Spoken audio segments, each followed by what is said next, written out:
Papa Simon Kimbangu, qu'il nous soit permis de prendre la parole du haut de cette tribune en ce jour glorieux du 12 février 2024, jour exceptionnel, jour de liesse, jour d'accomplissement de signes de temps et de promesses, pour nous acquitter d'un agréable devoir, celui de vous saluer et de vous souhaiter à vous tous ici présents la bienvenue en Kamba Nouvelle-Jérusalem, ville sainte, siège international de l'église kimbanguiste et berceau du kimbanguisme, à l'occasion des festivités marquant le 110e anniversaire de la naissance de sa grandeur Papa Kisorokele Lukelo Charles Daniel,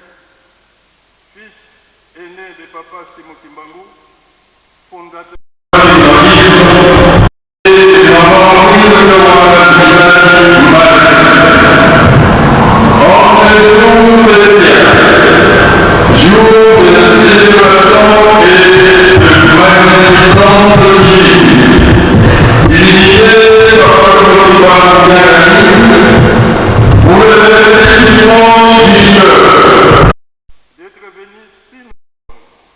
malgré les difficultés récurrentes du tronçon routier qui relie Mbazangungu Nkamba afin de rendre hommage à notre Dieu Papa Kisorokele Lukelo Charles, dont nous connaissons et saluons les actes de bravoure et de divinité. En effet, c'est lui qui fut arrêté à l'âge de 7 ans pour avoir témoigné courageusement sur les actes de puissance de son père devant le conseil de guerre de Tégine, condamné comme son père, puis envoyé en relégation à Boma de 1921 jusqu'en 1958. Il est ainsi resté prisonnier pendant 37 ans, loin de sa famille et de son village natal. Puisse la Sainte Trinité vous abonder de ses bénédictions en cette nouvelle année pour vos fructueux apports dans l'édification de l'œuvre salvatrice de Papa Simon Kimbangu, l'envoyé spécial de notre Seigneur Jésus-Christ, et de l'attachement ainsi témoigné à Papa Kisorokele.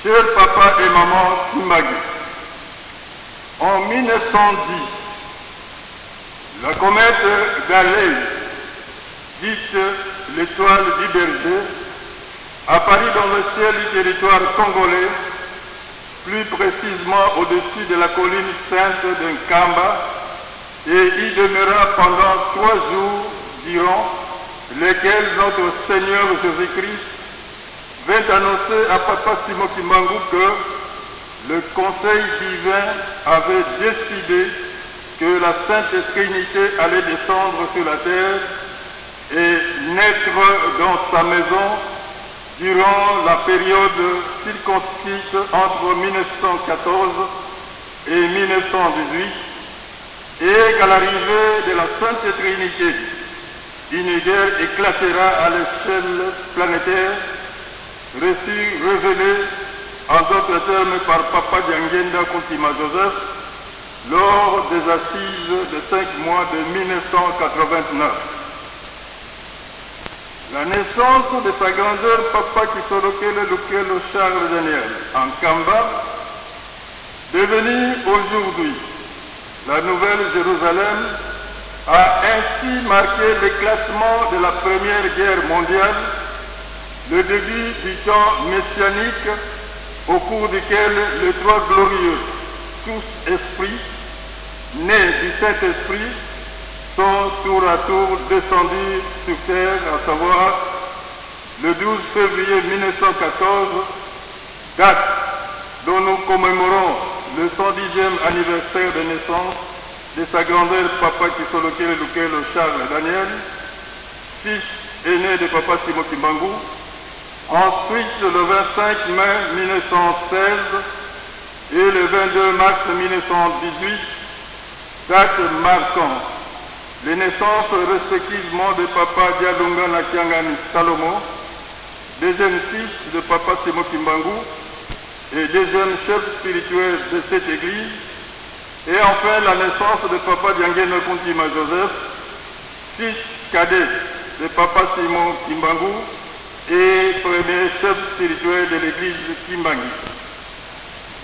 Le symbolisme de la couronne de 12 étoiles et la révélation biblique dictant de la fin d'un esprit, mieux identifié en sa qualité de Dieu le Père, porteur du royaume de Dieu sur terre, ainsi personnifié par Papa Kisolokele Lukelo Charles Daniel, dont la naissance est un repère qui fixe en 1914 la manifestation matérielle du transfert de ce royaume en République démocratique du Congo, selon qu'il est écrit dans le livre de Matthieu chapitre 21, 43, nous citons: c'est pourquoi, je vous le dis, le royaume de Dieu vous sera enlevé et sera donné à une nation qui en rendra les fruits. Fin de citation.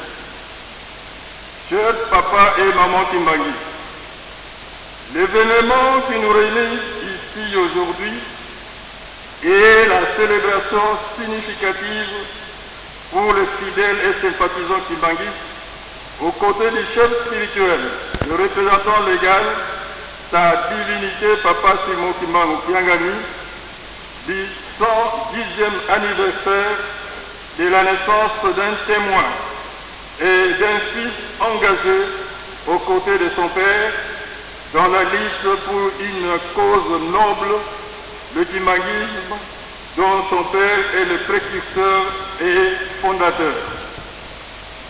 Il était témoin oculaire et privilégié de l'édification de cette œuvre ainsi que des actes tangibles de puissance de son père, tel qu'il l'a attesté au Conseil de guerre de Thésée. Mais qui est sa grandeur Papa Kisolokele Lukelo Charles Daniel, et quelles sont les circonstances qui ont précédé sa naissance? Papa Kisolokele Lukelo Charles Daniel est né le 12 février 1914. À sa naissance, son père s'écria, nous citons, Kisolokele Kitusosanga, fin de citation. qui signifie en français « ce que nous recherchions nous a été révélé ».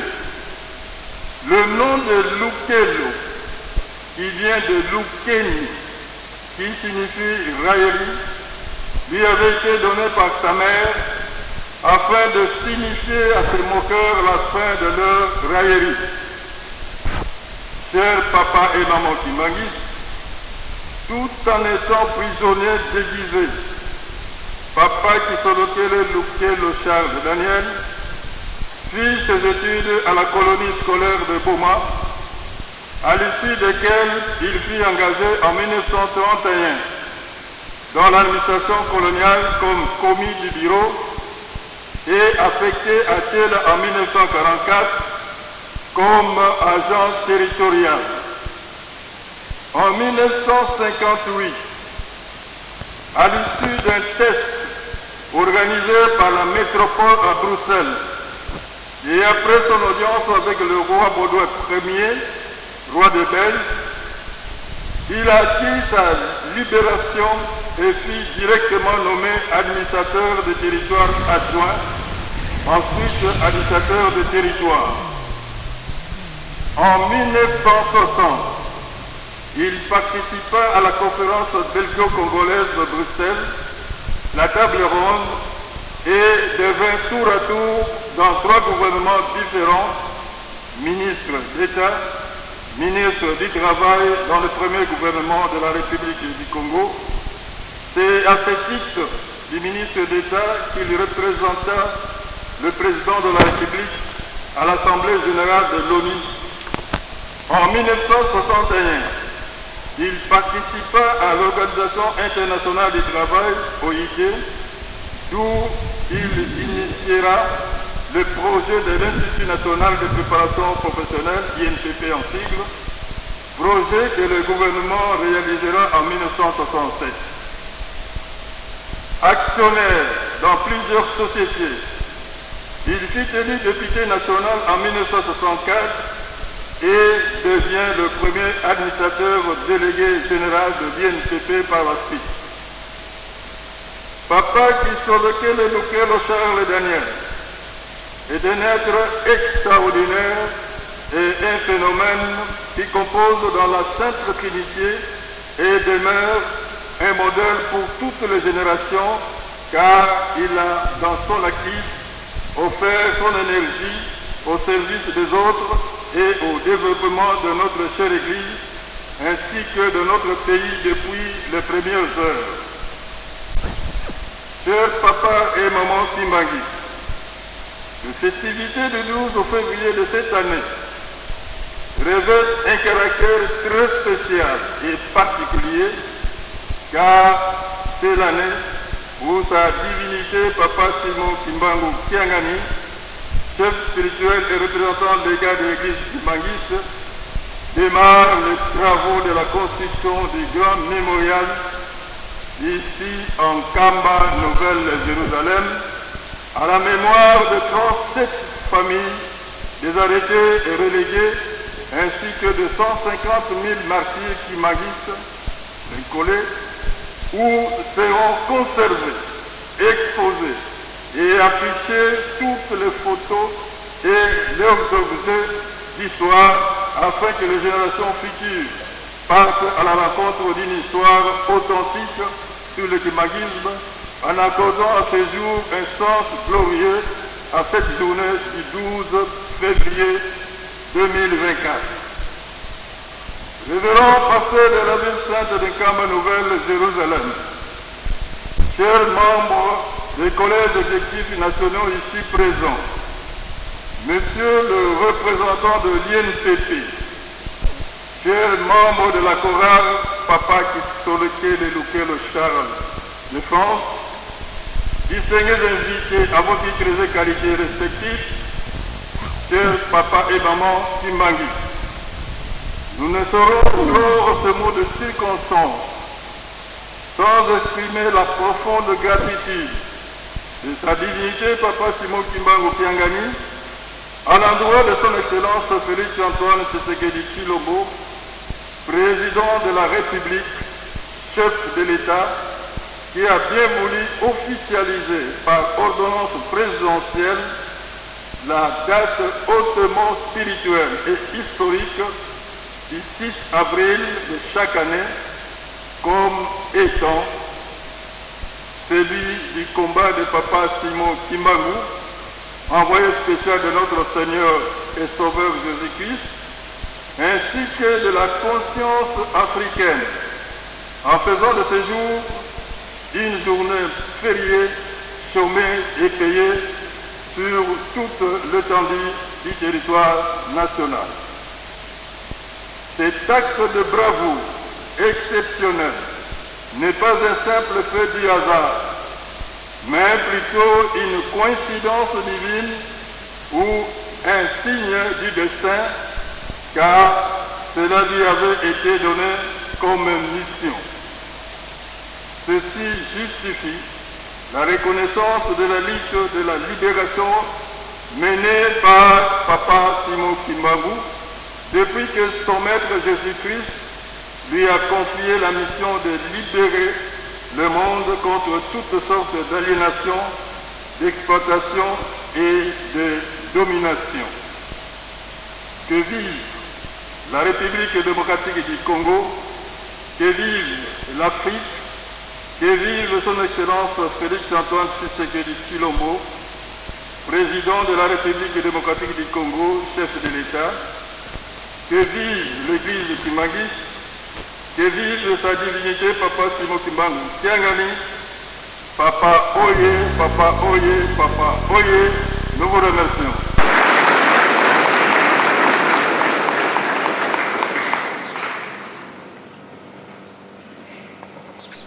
Na kombo ya tata ya mwana pe tata Molimo Centre, tolandi banso avec attention soutenue, mot de circonstance oyo etangami na révérend directeur du cabinet ya tata Molimo Centre.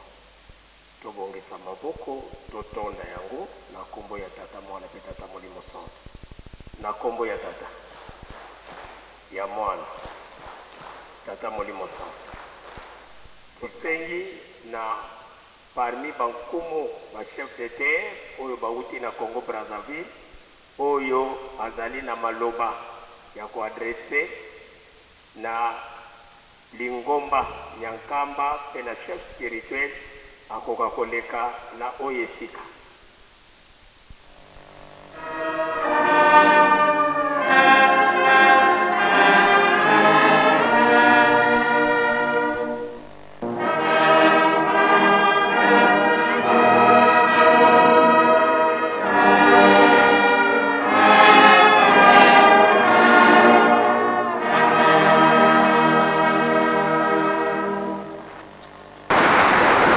Papa Simon Kimbangu Kiangani oye. Papa Simon Kimbangu Kiangani oye. Papa Simon Kimbangu Kiangani oye.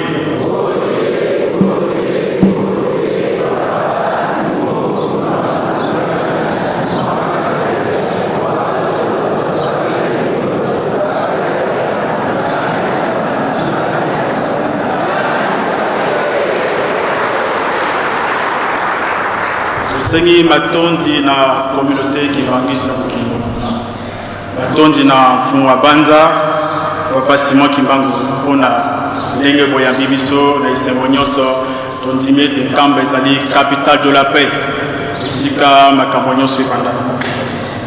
Tozali famille propriétaire terrienne ya Kunzulu de zone Kunzulu esalami tozali bonvoyer awa na message mpona papa.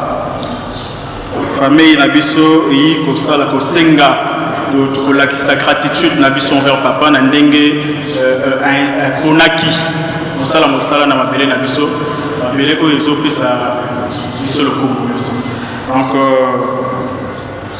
Donc c'est dans ce sens que le chef de famille a délégué biso que sa papa acte de cession. Donc ici na Lingomba église de Jésus-Christ sur la terre par son envoyé spécial Papa Simon Kimbangu. Et si ka oyo résidence ya papa Satimete ezali, et si ka oyo ba habitation ezali, na lieu de culte ya centre agro-industriel ya Kunzulu, comme ECOMA à partir d'aujourd'hui. Accord ici Salamaki, mais comme c'était des accords verbaux, aujourd'hui, nous revenons encore vers Papa Simon Kimbangu Kiangani pour lui remettre en main propre l'acte de cession. Donc je vais lire en quelques mots ce qui est écrit dans l'acte de cession. République du Congo, département du Poul, district de Ngabé, territoire de Poumou, terre Boulou. Acte de cession.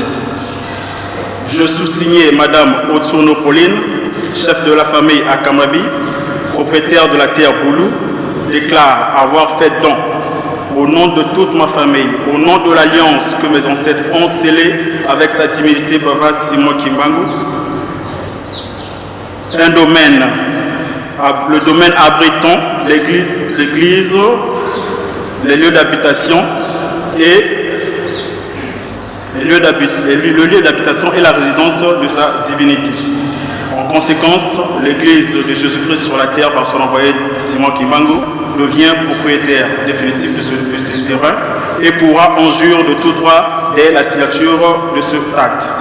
En foi de quoi je lui délivre ce présent acte de cession pour servir et valoir ce que de droit. Fait à Brazzaville le 9 février 2024. Bonne fête. Je vais passer, je ne peux pas le remettre au ceci.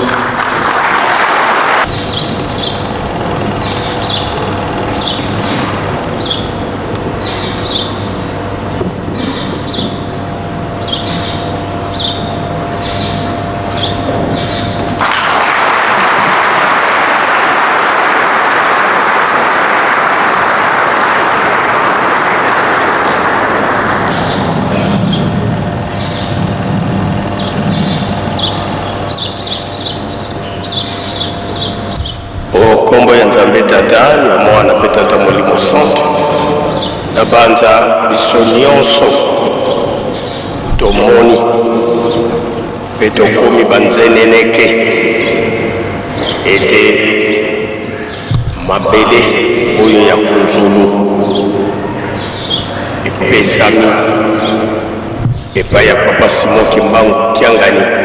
Biso nyonso tomoni acte de cession oyo euti kopesama na mokolo mwa lelo oyo Papa Kisolokele Lukelo akokisi 110 ans na ye ya mbotama par rapport na maye oyo toyoki na dokima na biso oyo tozwi tobongisa maboko totonda maloba ya bandeko na biso ya bambuta na biso okombo ya Tata Mwana pe Tata Molimo Santo, okombo ya Tata ya Mwana Tata Molimo Santo. Zola kwa seye mwane Tata Mwanda velela tuena kindwadi yengudi seto ba mama bao bakalanga bimpovile betoko masemeto tulombele ko ba mama no tutela mana beto bana beno talufana kiambote faki.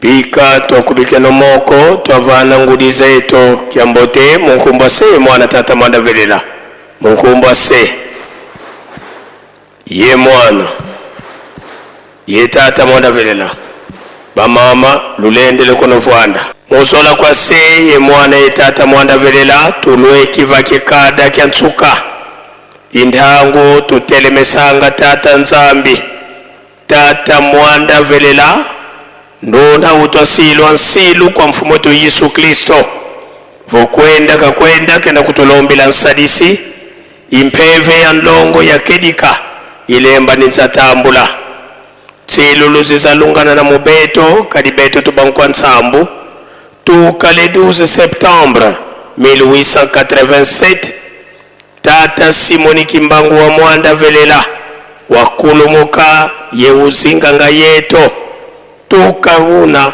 na telumbu kya unu tata Simoni Kimbangu wena wa moyo wena yeto kanoke neni tuko yekakayo yelempeko tulombele kwa sedeto tata Mwanda Velela watutela mana tutubana tukuvana kiambote faki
Tokubikeno moko twavana tata nzambi kiambote munkumbwa se ye mwane tata mwanda velela munkumbwa se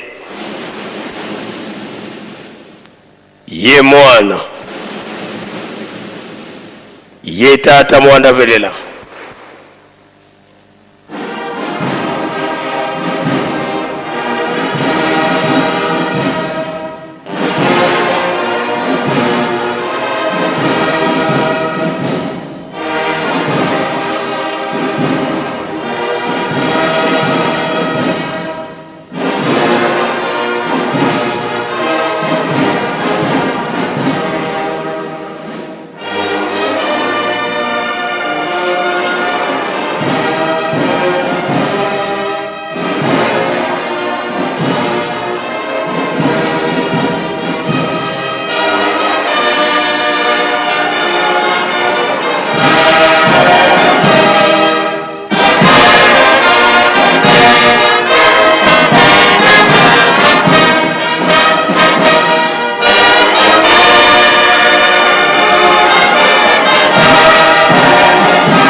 ulendele kutuvuanda sedeto wanzambe to tata mwanda velela beto bana bakutukulombelo bakafulu watusikidikisa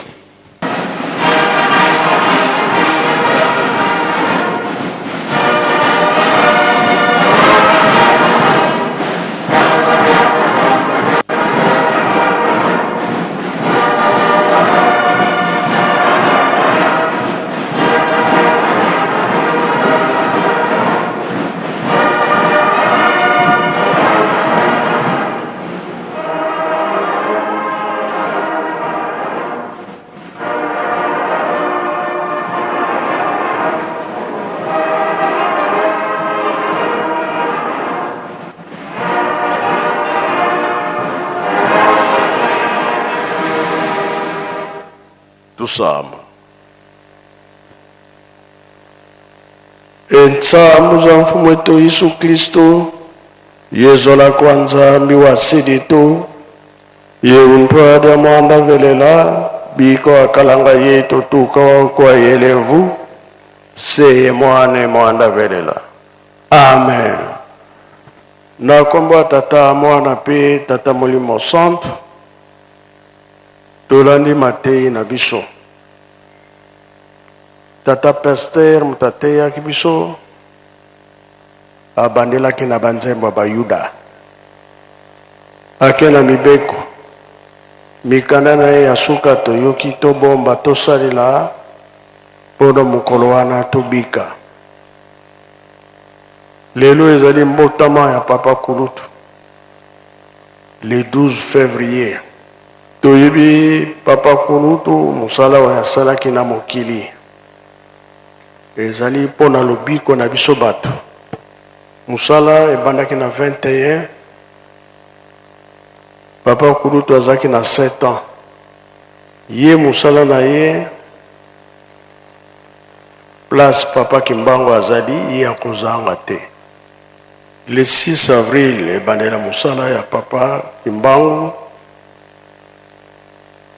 Papa Kimbangu azaki na programme na ye akokende Ntsona Kinyenzi. Mena butu le 5-0 Kolo Yesu abimeli ye. Alobi na ye ntango ekoki obanda musala. Maladi moko azala ngombe Kinchoka. Kende kobikisa ye. Dege tolobaka mama Muilu azaki à côté eza koyoka kolanda. Donc Kolo Yesu basisi na papa Kimbangu, mama Muilu nde atunaki nani wana wasolaki na ye. Ya lobi Kolo alobi na sala musala. Sika mama Muilu na ndimaki ete ndima tokopesa yo maboko. Na tongo nango ndenge papa Kimbangu alobaki na mama Muilu, tikala yo ndo kobeta ngonga bato bakota ndako Nzambe. Ye akatisi na ngombe Kinchoka. Amoni maladi wana. Ndenge kaka ezalaka otuna mutu ake kotala maladi boni ba santé na yo. Ye pe atuni mama wana a expliqué. Esili abimi na ye. Atikali kosalisa ye te. Tango abimi bakeyi na papa Kulutu bakati maya muke oyo ndenge tokendaka na kumba. Bakutane na Kolo Yesu. Nalobaki na yo nini. Zonga okende kosalisa mama wana. Nde papa Kimbangu azongaki. Kola bazaki na papa Kulutu azotala Kolo Yesu bazosola na papa Kimbangu. Bazongi sikoyo ayo kosalisa mama Kiantondo. Abiksi bakana. Kuna mama wana asilikaki. Mutu ya silisi malari nanga. Eske ye mutu aloka kingai? Azela tango kozonga. Papa Kimbangu akentsona na retour. Kolo Yesu ayebisi ete avandi boye bazozela yo. Mama wana aza na kanda kotala yo esika okoleka. Yakisike yo mutu olokaki yango ndenge nini osisi maladi na ye. Papa Kimbangu alobi Kolo moni makambo ebandi nayebisaki yo nini? Ye alobi kobanga te ngai nakozala na yo. Akomi na ndako ya mama wana mobale na ye kombo na ye tata Lobaki. Azopekisa mwasi koloba te kosala eloko te. Me ya asiliki. Ndenge papa Kimbangu alingi adeviye nzela ye alandi. Oyo kaka mutu olokaki ngai yango osisi maladi na. Papa Kimbangu te nga nalokaki yo te nga nde na biksi yo. Me aza kondima te. Mobala aza kopekisa bato mosusu bapekisi aza kondima te. Oh si c'est comme ça tia susu loboko mbala mibale. Papa Kimbangu alobi te oyo napesi yo ekoki okobela lisusu te. Nde balekisaki. Ndenge tolobi sika papa Kimbangu azali ye akozanga te. Tango akendaka na Kimiala papa Kulutu na simaza kolanda bato wana bandoki bazoyoki solo ya mutu papa Kimbangu amoni ke mwana na bongisi ete abongisi nde papa Kulutu après continuer papa Kimbangu alobi na bato wana botikala na position bozala nango bozalaka ya kotelema batikalaki bongo bango bazongi na bango ntango papa Kulutu azongaki na papa Kimbangu na tongo etani ake na ndako ya Nzambe alobi na bato bazalaki wana na ndako ya Nzambe yo mama soki omoni tata aza te zwa kaka bilamba boya tokende yo tata soki omoni ke mwasi na yo azali te zwa kaka bilamba tokende tata na mama soki omoni ke mwana na bino azali te zwila ye kaka bilamba tokende bazongi na bandako bazwi bilamba bakendaki kuna mibeko bobeta bango te zwa kaka bilamba bobwakila bango so etuti ya kolamuka ndenge mpe asalaka bongo bato balamuka bakimi bakenda na Angola bakenda na likolo bakenda Braza kote ne alingi mutu akei na ye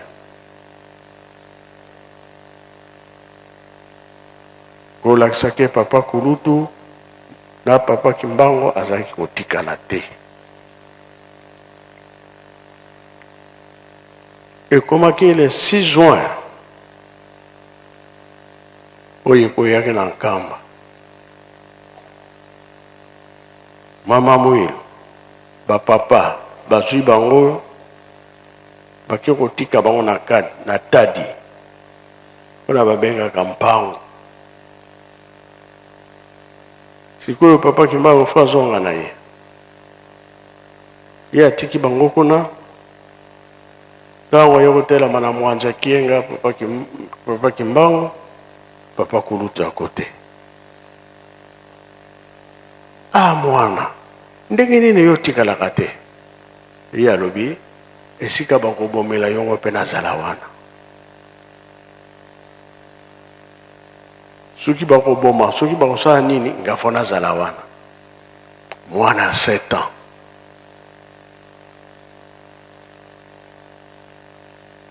bakangi papa Kimbangu bake na ye na banzongo batuni papa Kimbangu mituna ebele papa Kulutu mpe na pembeni siko baye kotuna papa Kulutu mituna boye na oyo akufi na oyo alali pongi okoyeba yalobi wi na koyeba oyo alali pongi na oyo akufi bamindele esali bango pasi mwana moke boye balobi soda beta ye mbata soda atali loboko na ye na mwana ya 7 ans soda alobi na kobeta ye te aza mwana moke bakonzi balongoli grade ya soda mosala mpe esili ye mpe andimi na ye aboyi parceke mwana moke nabeta ye mbata mpo kaka na motuna wana alobaki na oyo akufi na oyo alali ayebi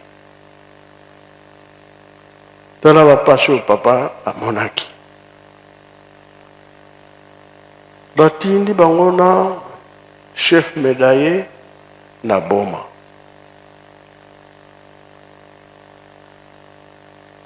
bakotise na classe bamissionnaire na catholique oyebi kaka internat ndenge ezalaka kolela bango na pasi makambo nyonso ya pasi mingi loso na madesu Mais kuna badambaka biloko mabe mpe ezaki kokota na biloko kolia. Mais aza kolia kaka. Kokenda kosokola mai batindi na mai ya mabe ake kosokola na ye. Bakokanisa ke ngando akolia ye, c'est le contraire. Ngando ozi papa na mukongo batiki na mokili. Pasi wala bamonaki poete biso loposo mwindu tobika kaka. Ezaki pasi poete Afrique tobonga, tozaki batute toboa kama Nzambe a récupéré biso. Et lelo toujours fête na ye. Alors, tango ozali bomoi salila Nzambe na solo. O tozomona lelo kolo Yesu alobaka yango. Papa Kimbangu alobaki yango. Ba papa balobaki yango. Ba message pe na nzembo tozali kozwa. Ba vision tozali kozwa. Ba ndoto tozali kolota. Otelemeli wapi? Mingi balobaka ke Nzambe azali te. Mais sikoyo tomoni ke Nzambe aningisi mokili. Tokotelemela wapi? Biso ndenge toyeboye toyebi ke papa Kulutu azali Nzambe na biso. Papa Mfuma Mbanza azali Nzambe na biso, papa Mfuma Ndongo azali Nzambe na biso. Bango misato bayaki po ete loposo mwindu tobonga. Bon mwana na bango mpasi na pasi. Mwana 5 ans, mwana 3 ans, pandimaki ke tobika. Bango pe balongi. Ndenge papa Kimbangu alongaki, papa balongi, siko itour na biso. Eske tokolonga? Ya biso balobi kaka totikali tosimba lingomba totonga Yerusalemi. Yango tomituni eske tokolonga? O tomipesi na likambo yango tozali. On peut balobi ke musala ya pamba bazali. Kasi yo undimaki tosala kaka makasi. Ba papa banyokwami bamoni pasi, surtout papa Kisolokele, même papa Mfuma Mbanza. Bango batikalaki na mama Mwilo. Mais misala bazaki kosala butu. O bakuuta Braza, o bakuuta epai na epai, même na Angola. Soki bakomi na butu, basali mosala na bango ya beko, butu wana na bazongi epai bauti. Mais biso na babeko tokomi kolemba. Période ya pasi tokomi nango kosambela tolembi.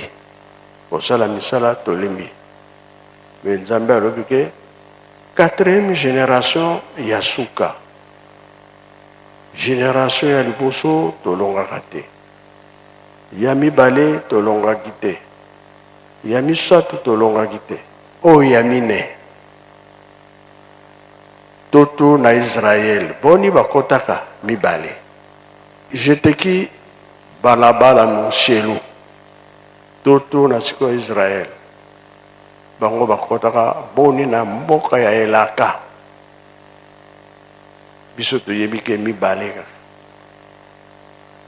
Mbesiko yo boni tokokota na mboka elaka. Batikeli biso Yerusalemi. Oyo date ya papa Kulutu. Mwana 12 ans babeta yembata po alobi solo po eta mwana pasi me soda aboyi na ye kobeta. Jeteki.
Merci, jeteki tolandi nzembo.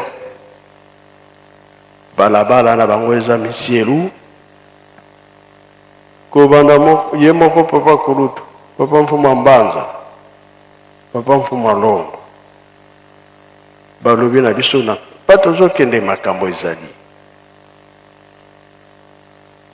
Tomi pesa na mabondeli. Apona ba mama na Brazzaville, na batata programme ya mabondeli. Awa na RDC ndenge moko, na Angola ndenge moko. Na kamba pe tosalelaka yango. Tolemba te na mabonde. Bilembo nyonso ezali komonana. Satana pe amatisi bisengo na ye komi mingi. Yango mate ezo koleka na banzembo, mate ezo koleka ya Bible, e ba conseil mingi. Me batu balingaka toli te. Toli ezalaka malamu. Poto bebisa te. Bisengo ya Satana ekomi ebele. Lokuta pe ekomi ebele. Mokili eningani. Moma oyo ezali kolo Yesu alobelaka yango. Papa Kimbangu pe alobelaka yango. Bapapa balobelaki yango. Yango bapesa biso libondele ya le 6 avril ke mokili akoningana. Likolo pe akoningana. Makambo mingi esalami nanu te, meza na nzela. Suka likambo ekoyebana. Yango bayaki pona kobikisa biso lelo fete ya papa kulutu. Bato bazofinga, bazoloba, bazokritike. Songi makambo ebele. Biso tokotala wana te. Soki tofunguli oyo ezalaki na 5 mois na nkambo ya makasi na bapapier ezali. Mais soki tolobi yango bato bazondima te. kasi bayebaka ke biso toleki oyoki malamu oyoki te ntango wana balabala ya kozela yo tosilisi boye na nkombo ya tata mwana mpe tata molimo santu amen. Bika twakubikeno moko twatonda lusiku musu tutambuli kwa tata nzambi munkumba se ye mwana ye tata mwanda velela munkumba se ye mwana ye tata mwanda velela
Merci.